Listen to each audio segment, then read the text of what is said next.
He notado que la mayoría de personas me ven como alguien extremadamente interesado en la política, en cuestiones sociales, en el derecho.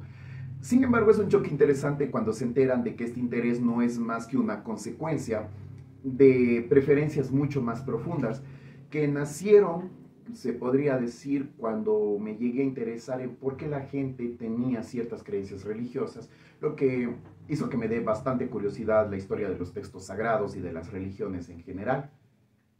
Se dice que Isaac Newton, aparte de ser arriano, lo que quiere decir que si bien era cristiano, negaba la doctrina de la Trinidad y por lo tanto no era un cristiano de los mejores vistos en su época. Él además había tenido traducciones de los textos sagrados, sobre todo de la Biblia cristiana, tenía una lista de pecados que había cometido y había calculado, si no fuera poco, la fecha de la segunda venida de Cristo.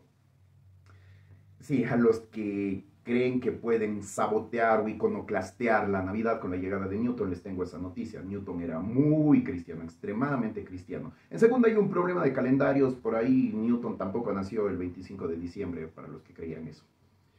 Y él era de una secta muy parecida a la de los testigos de Jehová, de hecho.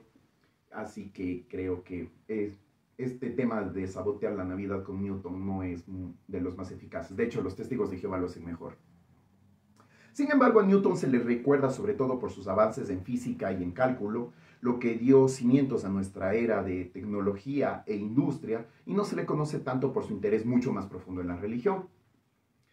A veces tengo esa sensación de que el día que me vayas seré recordado más por mis agudos y punqueros comentarios políticos, más que por mis intereses reales, que quienes me conocen saben que son la programación, la sociología y sí, la teología, para los que no sabían. Así que en un intento desesperado de que no me pase lo mismo que a Newton, me gustaría contarles de por qué la teología me parece un área del conocimiento que creo que al menos les debería dar curiosidad. Cuando se habla de teología muchas veces se confunde con el estudio de las doctrinas de las religiones. De ahí nace la teología católica, la protestante, la islámica, la judía, etc. Y si bien toda religión tiene derecho a tener su propia teología, esto no se limita al estudio de las creencias. La teología es más bien el análisis filosófico, reflexivo, profundo y de ser posible científico de las verdades que afirman.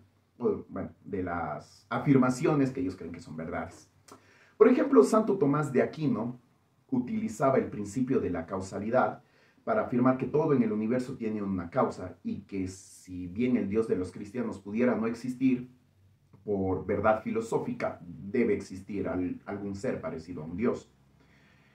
Para usar un ejemplo también un poquito más neutral, René Descartes en su discurso del método, utilizando como herramienta su ya primera hipótesis o primera conclusión, el que ustedes deben conocer como el pienso, luego existo, él utilizó precisamente esto como una caja de herramientas para demostrar que si los seres humanos somos capaces de imaginar algo tan grande, al menos más grande que nosotros, eso de algún modo prueba la existencia de Dios, porque los seres humanos no pudiéramos imaginar algo tan trascendental y superior como un Dios si este de alguna forma no existiera.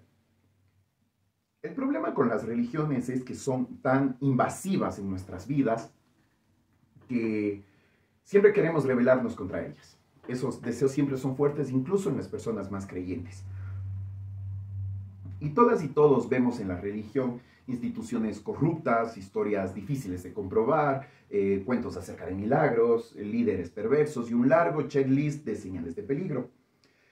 Pero las debilidades de las religiones, sus iglesias, sus instituciones y su gente no deben ser excusa para no interesarse en ellas, no interesarse en las creencias más fuertes de las personas, en sus esperanzas, en esos seres espirituales que asoman un domingo en la madrugada cuando estás en el abismo de tus emociones.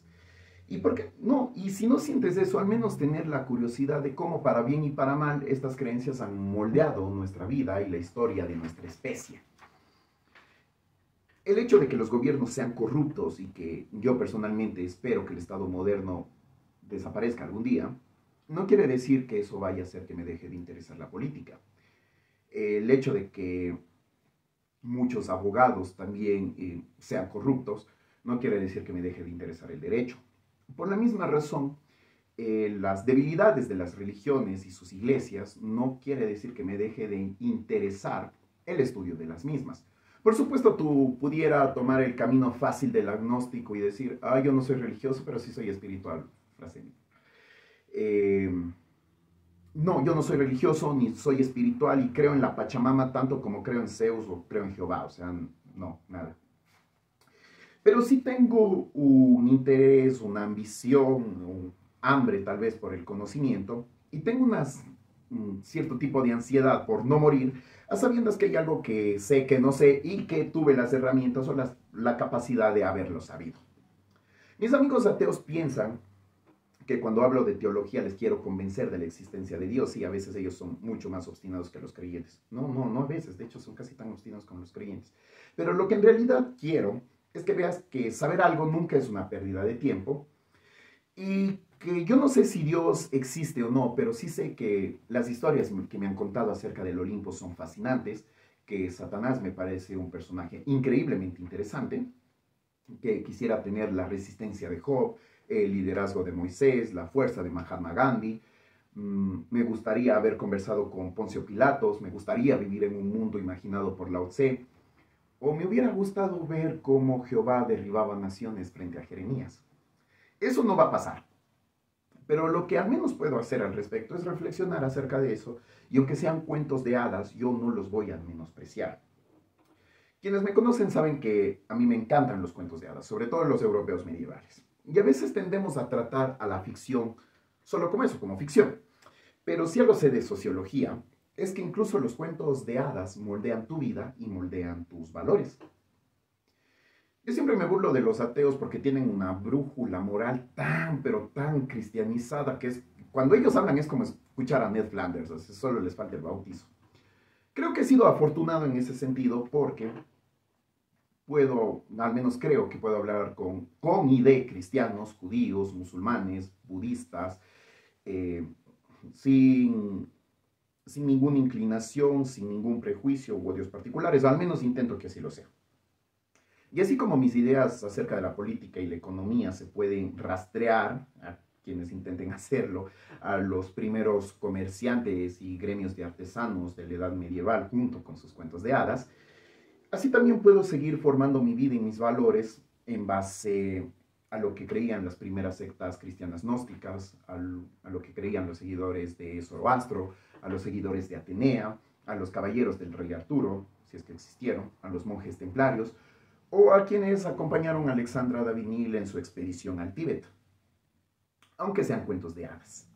Porque la teología es eso, es aceptar que tu vida, tus acciones, tus hábitos y tus valores serán definidos por los cuentos de hadas que leíste o te leyeron cuando eras una niña o un niño. Y si no quieres definirte por eso, tal vez porque te leyeron los cuentos incorrectos en tus tediosos sábados de catecismo, el estudio de la teología te ayudará al menos a que tomes conciencia de esa realidad y puedas escoger los cuentos de hadas que más te gusten.